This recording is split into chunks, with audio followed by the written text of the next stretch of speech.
Mr. Kairo has been admitted to a cash bail of 1 million shillings with alternative bond and a surety.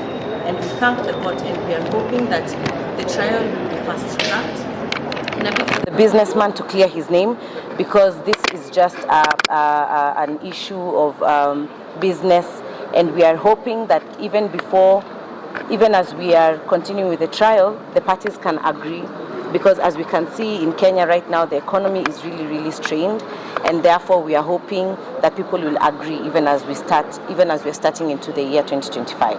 Thank you.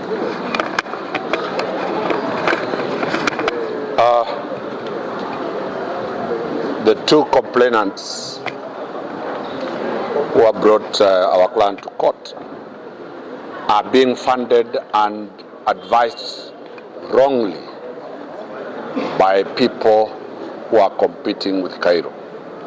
As I said very clearly, this is a young man who does business by social media, and it has completely made big companies close. So we are appealing to those two complainants that the big companies, all the money that has lied to you to come to court. And that is why we are saying, let us talk and resolve this matter. Let us not use the criminal system to hound the young Gen Z guys. Because to us, this is a punishment for being young. This is a punishment for being a Gen Z. This is a serious affront on the youths. This country must protect its youth, and this country must allow the youths to flourish. Businesses have changed from the old to the young people. I said that we'll be moving to the DPP to explain to him that this is business revelry, and we will not allow this to proceed, because young people are going to be the future of this country. The court has even said and ordered for mediation, because the court has read the young man has done nothing wrong. But we thank the court for having allowed him his freedom. Mr. Khalif can finish. Maybe one question before you leave. Are there plans maybe to have solved this whole issue out of court? We are saying the complainants are being financed and sent to bring down Kairo. So if they still stick to that plan, Kairo has the most formidable legal team, and we will ensure he's acquitted, because this is a commercial transaction. But we have an open olive hand that if the two listen to us, and they are listening now, they will come, we'll sort out this matter, we'll come back tomorrow to court and say that this is not a criminal matter, this is a civil matter. All right.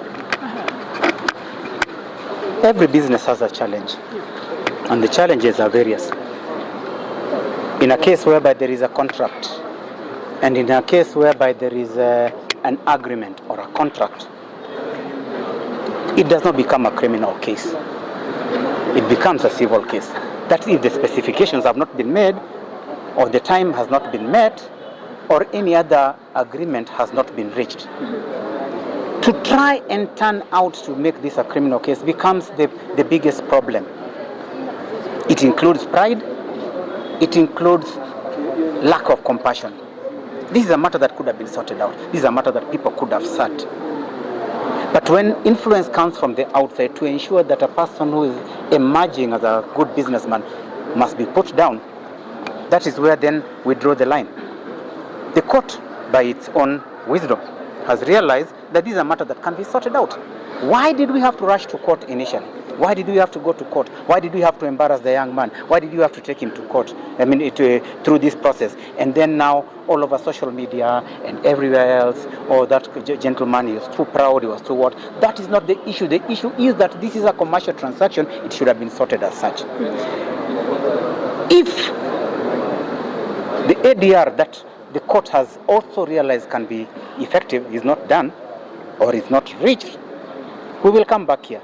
But in the meantime, as we were saying, We have also asked the DPP, and we are doing it formally as well, to relook into this file, because by their own standards and by their own measurements and by their own intelligence, they will realize that this is a matter that the police rushed too much. Because you see, they arrest the person on Saturday, and by Monday is in court.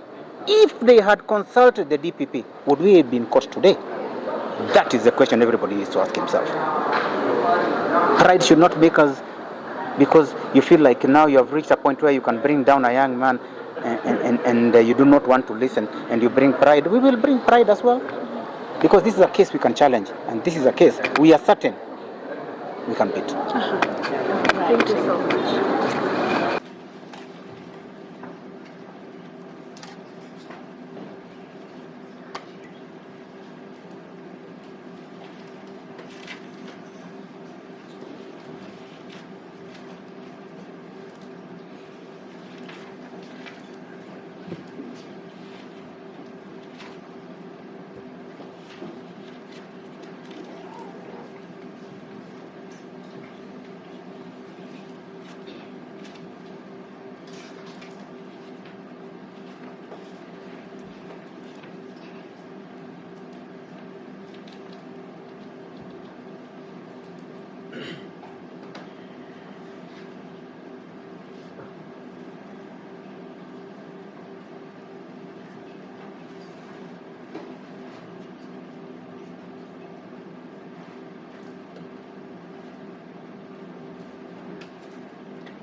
The direction that was given in this matter yesterday, 13th of January 2020,